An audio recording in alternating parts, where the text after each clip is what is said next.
You know, when Video Arts asked me if I'd like to talk about creativity, I said no problem. No problem. Because telling people how to be creative is easy. It's only being it that's difficult. And I knew it would be particularly easy for me because I spent the last 25 years watching how various creative people produce their stuff and being fascinated to see if I could figure out what makes folk, including me, more creative.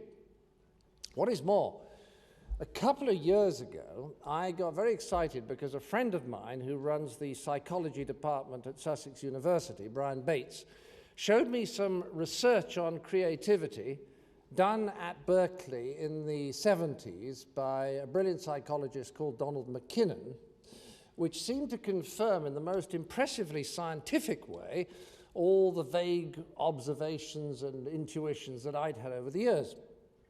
So the prospect of settling down to a quite serious study of creativity for the purpose of tonight's gossip was delightful. And having spent several weeks on it, I can state categorically that what I have to tell you tonight about how you can all become more creative is a complete waste of time. So I think it'd be much better if I just told jokes instead.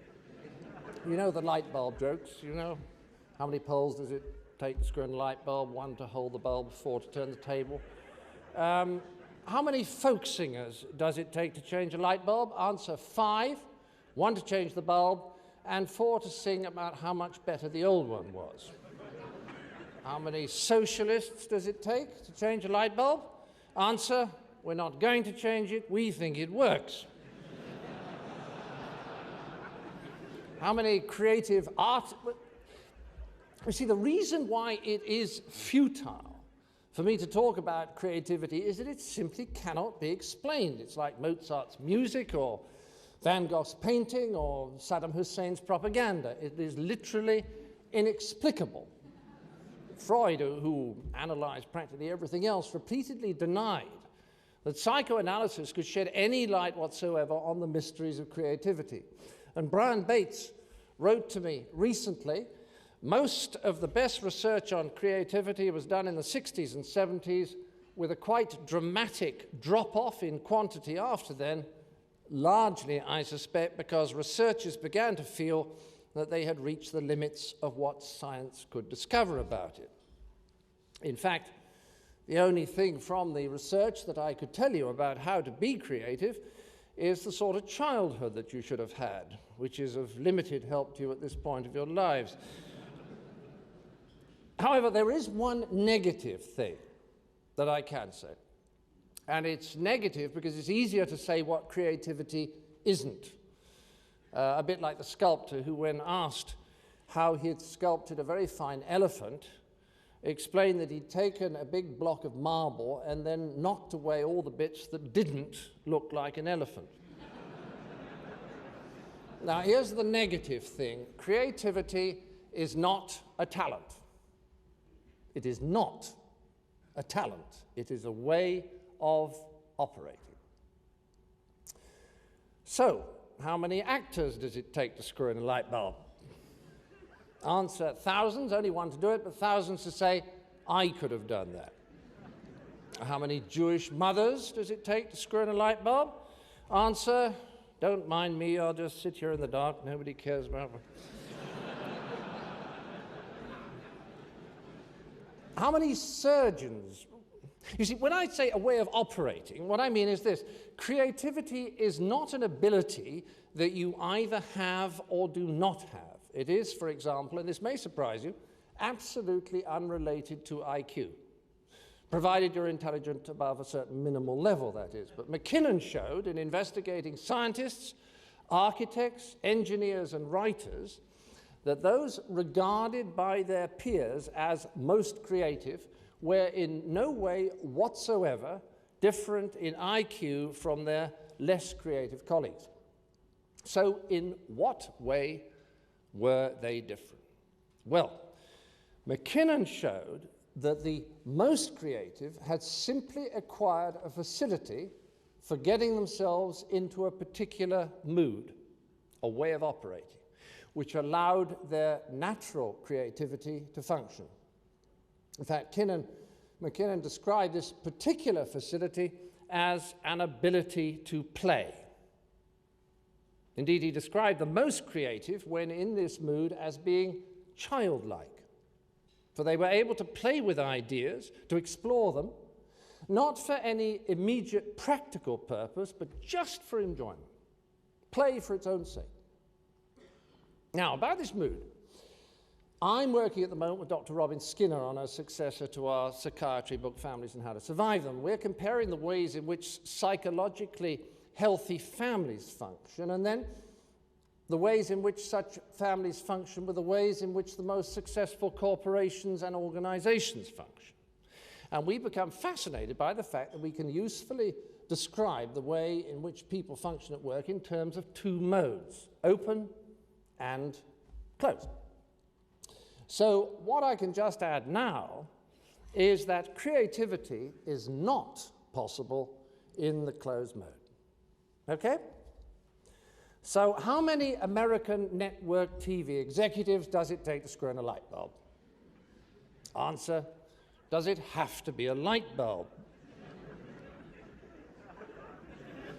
How many doorkeepers? Well, let me explain a little more. By the closed mode, I mean the mode that we are in most of the time when we're at work. We have inside us a feeling that there's lots to be done, and we have to get on with it if we're going to get through it all. It's an active, probably slightly anxious mode, although the anxiety can be exciting and pleasurable. It's a mode in which we're probably a little impatient, if only with ourselves. It has a little tension in it, not much humor. It's a mode in which we're very purposeful, and it's a mode in which we can get very stressed and even a bit manic, but not creative. By contrast, the open mode is a relaxed, expansive, less purposeful mode, in which we're probably more contemplative, more inclined to humor, which always accompanies a wider perspective, and consequently more playful. It's a mood in which curiosity for its own sake can operate, because we're not under pressure to get a specific thing done quickly. We can play, and that is what allows our natural creativity to surface. Now let me give you an example of what I mean. When Alexander Fleming had the thought that led to the discovery of penicillin, he must have been in the open mode. The previous day, he'd arranged a number of dishes so that culture would grow upon them. On the day in question, he glanced at the dishes, and he discovered that on one of them, no culture had appeared. Now, if he'd been in the closed mode, he would have been so focused upon his need for dishes with cultures grown upon them, that when he saw that one dish was of no use to him for that purpose, he would quite simply have thrown it away. But thank goodness he was in the open mode, so he became curious about why the culture had not grown on this particular dish. And that curiosity, as the world knows, led him to the light bulb. I'm sorry, to penicillin. Now, in the closed mode, an uncultured dish is an irrelevance. In the open mode, it's a clue. Now, one more example.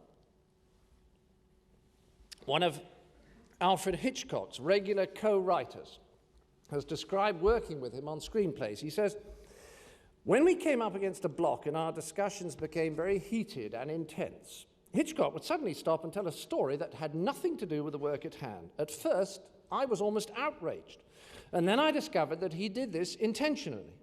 He mistrusted working under pressure. He would say, we're pressing, we're working too hard, relax, it will come. And, says the writer, of course, it finally always did.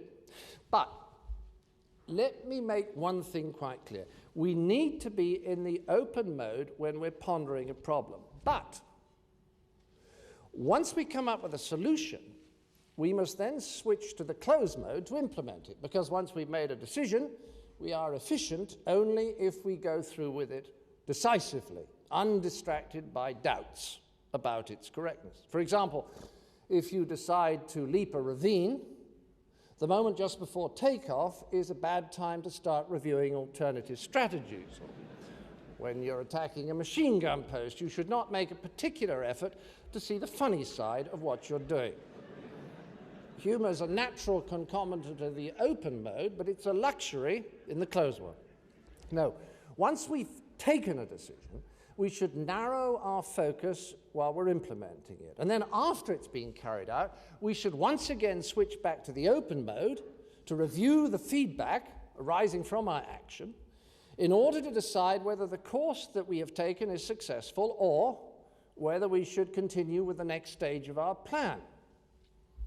Whether we should create an alternative plan to correct any error we've perceived. And then back into the closed mode again to implement that next stage, and so on. In other words, to be at our most efficient, we need to be able to switch backwards and forwards between the two modes. But here's the problem. We too often get stuck in the closed mode. Under the pressures which are all too familiar to us, we tend to maintain tunnel vision at times when we really need to step back and contemplate the wider view. This is particularly true, for example, of politicians. The main complaint about them from their non-political colleagues is that they become so addicted to the adrenaline that they get from reacting to events on an hour-by-hour basis that they almost completely lose the desire or the ability to ponder problems in the open mode. So, as I say, creativity is not possible in the closed mode. And that's it.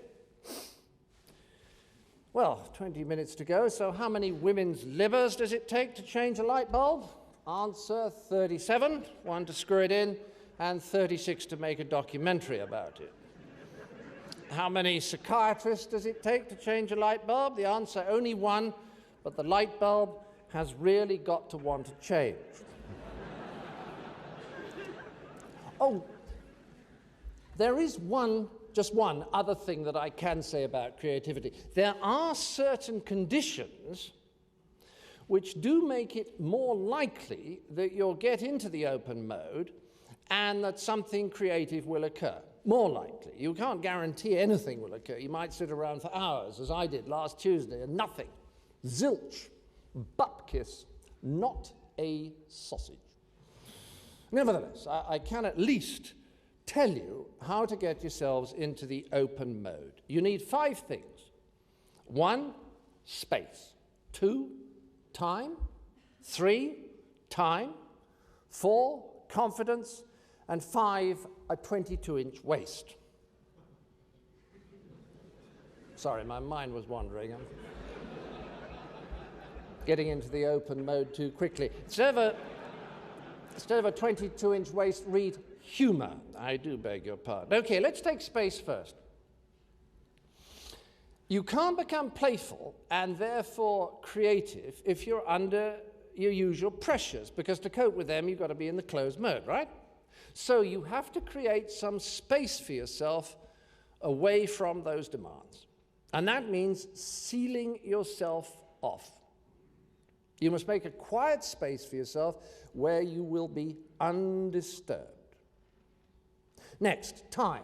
It's not enough to create space. You have to create your space for a specific period of time. You have to know that your space will last until exactly, say, 3:30, and that at that moment your normal life will start again. And it's only by having a specific moment when your space starts and an equally specific moment when your space stops that you can seal yourself off from the everyday closed mode in which we all habitually operate. And I'd never realized how vital this was until I read a historical study of play by a Dutch historian called Johan Huizinga, and in it he says, play is distinct from ordinary life, both as to locality and duration. This is its main characteristic, its secludedness, its limitedness. Play begins, and then at a certain moment it is over. Otherwise, it's not play. So, Combining the first two factors, we create an oasis of quiet for ourselves by setting boundaries of space and of time. Now, creativity can happen, because play is possible when we're separate from everyday life. So, you've arranged to take no calls, you've closed your door, you've sat down somewhere comfortable, you've taken a couple of deep breaths, and if you're anything like me, after you've pondered some problem that you want to turn into an opportunity for about 90 seconds, you find yourself thinking, oh, I forgot, I've got to call Jim.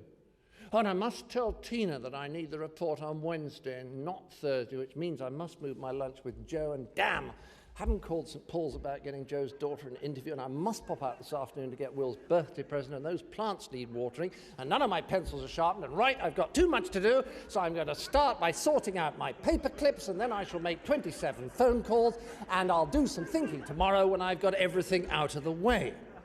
Because, as we all know, it's easier to do trivial things that are urgent than it is to do important things that are not urgent, like thinking. And it's also easier to do little things we know we can do than to start on big things that we're not so sure about. So, when I say create an oasis of quiet, know that when you have, your mind will pretty soon start racing again, but you're not going to take that very seriously. You just sit there for a bit, tolerating the racing and the slight anxiety that comes with that. And after a time, your mind will quieten down again. Now, because it takes some time for your mind to quieten down, it's absolutely no use arranging a space-time oasis lasting 30 minutes, because just as you're getting quieter and getting into the open mode, you'll have to stop, and that is very deeply frustrating. So you must allow yourself a good chunk of time. I'd suggest about an hour and a half. Then after you've gotten to the open mode, you'll have about an hour left for something to happen, if you're lucky. But don't put a whole morning aside. My experience is that after about an hour and a half, you need a break. So it's far better to do an hour and a half now, and then an hour and a half next Thursday, and maybe an hour and a half a week after that, than to fix one 4.5-hour session now. And there's another reason for that, and that's factor number 3. Time. Yes, I know we've just done time, but that was half of creating our oasis. Now I'm going to tell you about how to use the oasis that you've created. Why do you still need time? Well, let me tell you a story.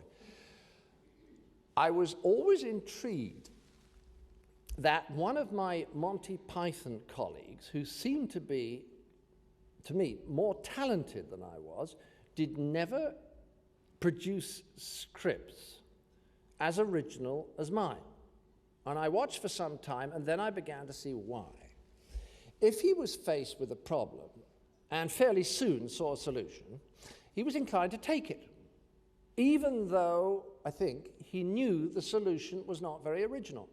Whereas if I was in the same situation, although I was sorely tempted to take the easy way out and finish by 5 o'clock, I just couldn't. I'd sit there with the problem for another hour and a quarter, and by sticking at it, would, in the end, almost always come up with something more original. It was that simple. My work was more creative than his, simply because I was prepared to stick with the problem longer.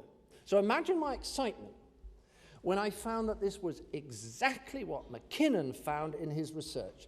He discovered that the most creative professionals always played with the problem for much longer before they tried to resolve it, because they were prepared to tolerate that slight discomfort and anxiety that we all experience when we haven't solved a problem. You know what I mean? If we have a problem and we need to solve it, until we do, we feel inside us a kind of internal agitation, a tension or uncertainty that makes us just plain uncomfortable.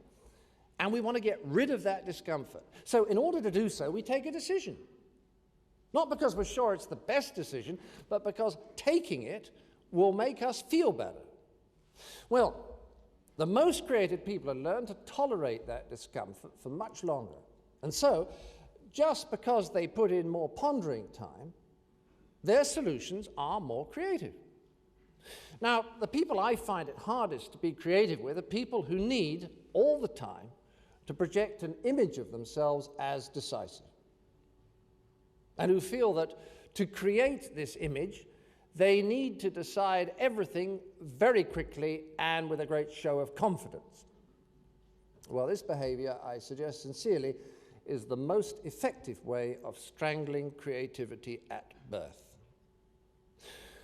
But please note, I'm not arguing against real decisiveness. I'm 100% in favor of taking a decision when it has to be taken, and then sticking to it while it's being implemented.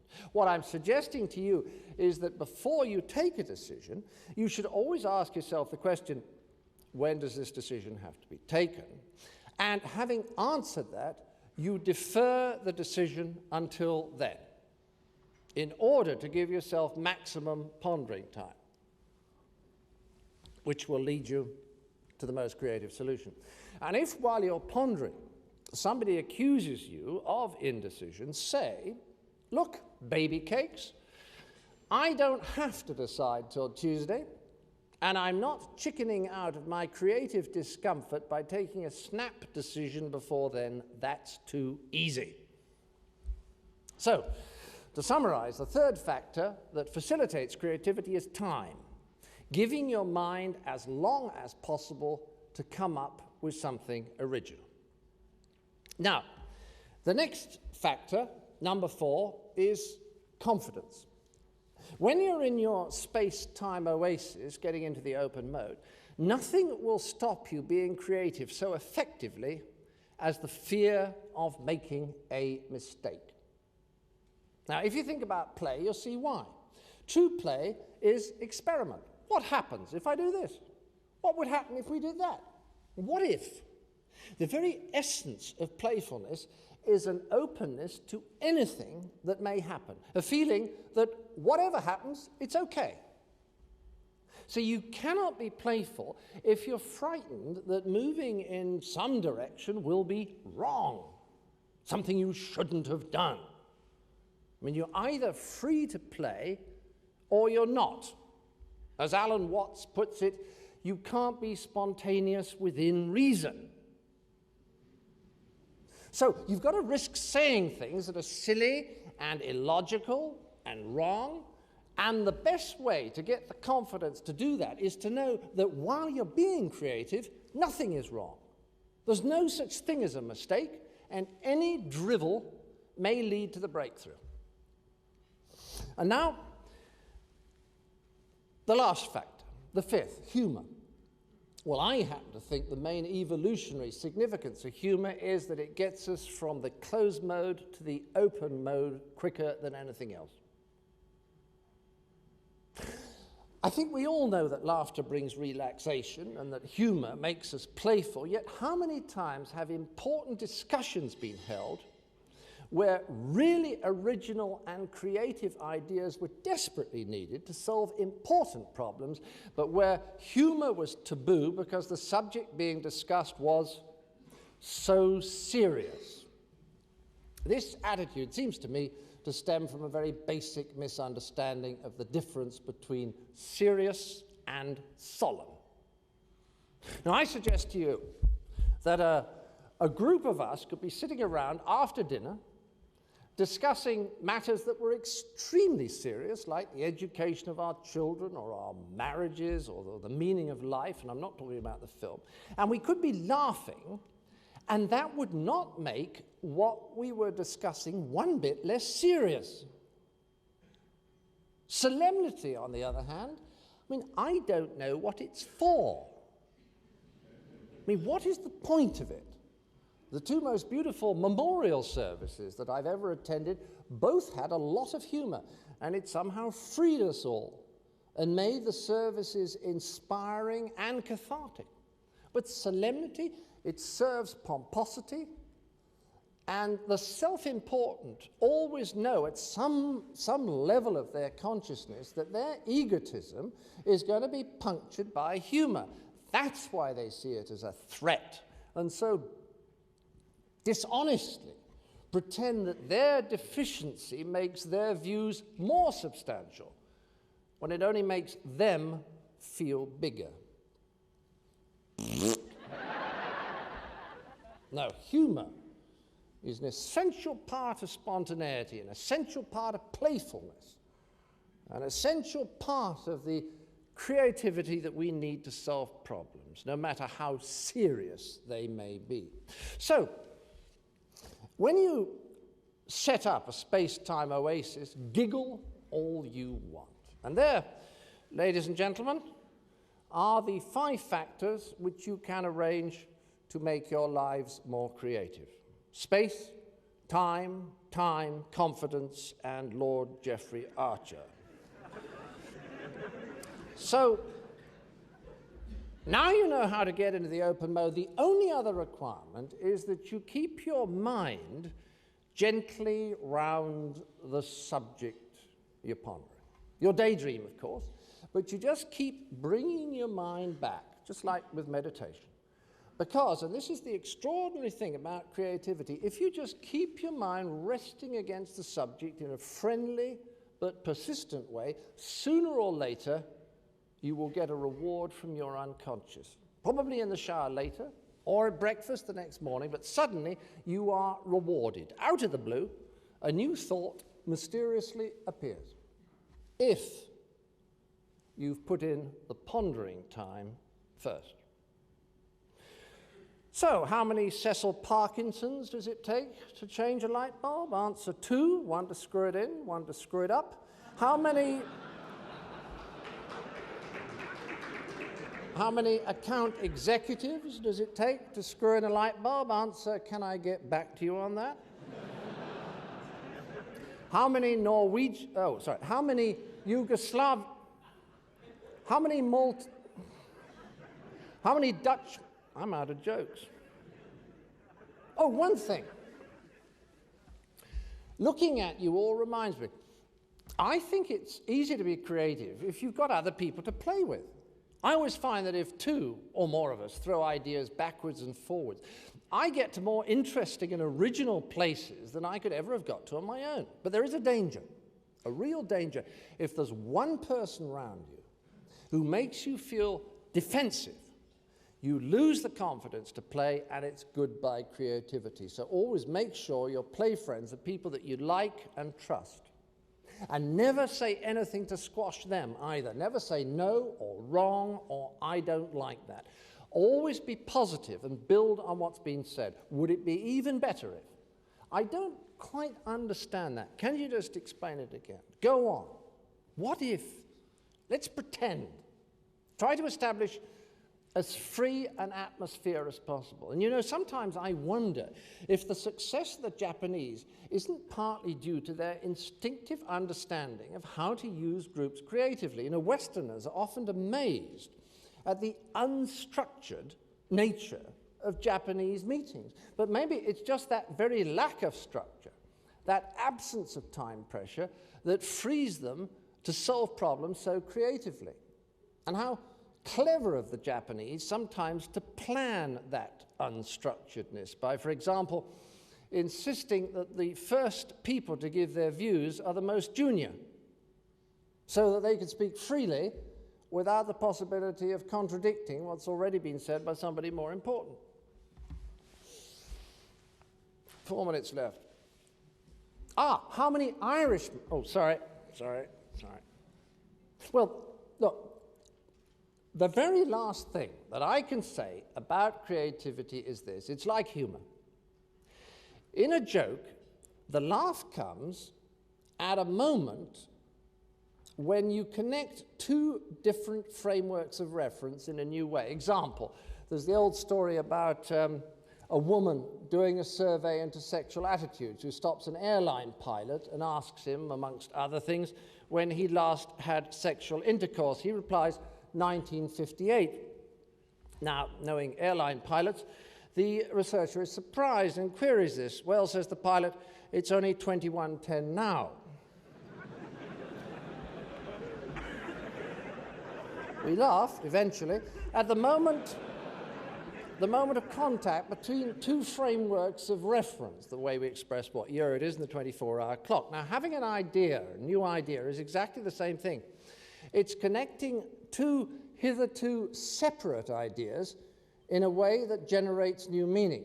Now, connecting different ideas isn't difficult. You can connect cheese with motorcycles, or moral courage with light green, or bananas with international cooperation.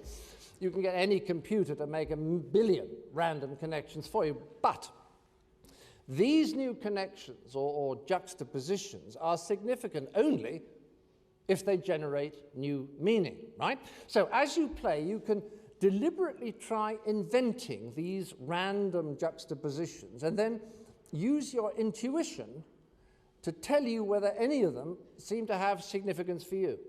That's the bit the computer can't do. It can produce millions of new connections, but it can't tell which one of them smells interesting. And of course, you'll produce some juxtapositions which are absolutely ridiculous, absurd. Good for you. Because Edward de Bono, who invented the notion of lateral thinking, specifically suggests in his book Poe, Beyond Yes and No, that you can try loosening up your assumptions by playing with deliberately crazy connections. He calls such absurd ideas intermediate impossibles. And he points out that the use of an intermediate impossible is completely contrary to ordinary logical thinking, in which you have to be right at each stage. It doesn't matter if the intermediate impossible is right or absurd. It can nevertheless be used as a stepping stone to another idea that is right. Another example of how, when you're playing, nothing is wrong. So, to summarize, if you really don't know how to start, or if you've got stuck, start generating random connections and allow your intuition to tell you if one might lead somewhere interesting. Well, that really is all I can tell you that won't help you to be creative. Everything. And now, in the 2 minutes left, I can come to the important part, and that is how to stop your subordinates becoming creative too, which is the real threat. Because believe me, no one appreciates better than I do what trouble creative people are and how they stop decisive, hard-nosed bastards like us from running businesses efficiently. I mean, we all know we encourage someone to be creative. The next thing is they're rocking the boat, coming up with ideas and asking us questions. Now, if we don't nip this kind of thing in the bud, we'll have to start justifying our decisions by reasoned argument and sharing information, the concealment of which gives us considerable advantages in our power struggle. So, here's how to stamp out creativity in the rest of the organization and get a bit of respect going. 1, allow subordinates no humor. It threatens your self-importance, especially your omniscience. Treat all humor as frivolous or subversive. Because subversive is, of course, what humor will be in your setup, as it's the only way that people can express their opposition. Since if they express it openly, you're down on them like a ton of bricks. So let's get this clear. Blame humor for the resistance that your way of working creates. Then you don't have to blame your way of working. This is important. And I mean that solemnly. Your dignity is no laughing matter. 2nd, keeping ourselves feeling irreplaceable involves cutting everybody else down to size. So don't miss an opportunity to undermine your employees' confidence. A perfect opportunity comes when you're reviewing work that they've done. Use your authority to zero in immediately on all the things you can find wrong. Never, never balance the negatives with positives. Only criticize, just as your school teachers did. Always remember, praise makes people uppity. 3rd, demand that people should always be actively doing things. If you catch anybody pondering, accuse them of laziness and or indecision. This is to starve employees of thinking time because that leads to creativity and insurrection. So, demand urgency at all time, use lots of fighting talk and war analogies, and establish a permanent atmosphere of stress, of breathless anxiety and crisis. In a phrase, keep that mode closed. Now, in this way, we no-nonsense types can be sure that the tiny, microscopic quantity of creativity in our organization will all be ours. But let your vigilance slip for one moment and you could find yourself surrounded by happy, enthusiastic and creative people whom you might never be able completely to control ever again. So be careful. Thank you and good night. Thank you.